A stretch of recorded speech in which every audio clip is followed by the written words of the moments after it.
आजच्या या स्पर्धेच्या युगामध्ये ग्रामीण भागातील विद्यार्थ्यांनी अभ्यासाबरोबर आपल्या कलागुणांना वाव देऊन मेहनत घेतली तर यश हमखास मिळते, असं प्रतिपादन सामाजिक कार्यकर्ते बापू तात्या चव्हाण यांनी केले। पालखेड बंधारा येथील जिल्हा परिषद प्राथमिक आदर्श शाळेत विद्यार्थ्यांनी स्पर्धेमध्ये घवघवीत यश संपादन केले। त्या विद्यार्थ्यांचा सत्कार समारंभाप्रसंगी बापू तात्या चव्हाण बोलत होते।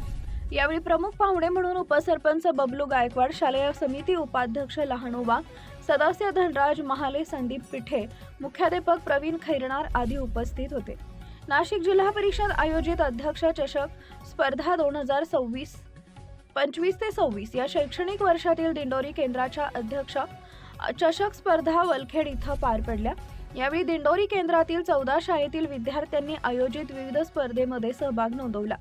यामध्ये दरवर्षीप्रमाणे पालखेड बंधारा शाळेतील विद्यार्थ्यांनी लहान गटात प्रांजल चित्रकला प्रथम, श्रद्धा गाडवे 100 मीटर धावणे प्रथम, यश मिटे बुद्धिबळ द्वितीय, मयूर सताळे वैयक्तिक गीत गायन प्रथम, समूह द्वितीय, आरोही सोळसे वैयक्तिक नृत्य प्रथम, जियान शेख स्पेलिंग बी प्रथम, तोहरीन सय्यद प्रथम, अथर्व सोळसे मॅथ बी प्रथम, कृषी गायकवाड इंग्रजी वक्तृत्व द्वितीय यांनी तर मोठ्या गटात खो खो मुले प्रथम, कुणाल जगताप बुद्धिबळ द्वितीय, अनिकेत सोळसे वैयक्तिक गायन द्वितीय, तनिष्का चव्हाण वैयक्तिक नृत्य तृतीय, साई गोतरणे 400 मीटर धावणे, मानसी गांगोडे प्रथम, ओम गायकवाड स्पेलिंग बी प्रथम, मानसी गांगुर्डे स्पेलिंग बी तृतीय, मॅच बी 5वी 6वी गट गणेश गुमावत द्वितीय, 7वी 8वी गट मानसी गांगोडे इंग्रजी वक्तृत्व प्रथम।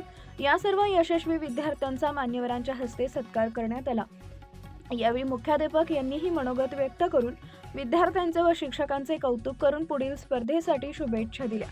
या प्रसंगी विद्यार्थी, शिक्षक वृंद, विद्यार्थी मोठ्या संख्येने उपस्थित होते।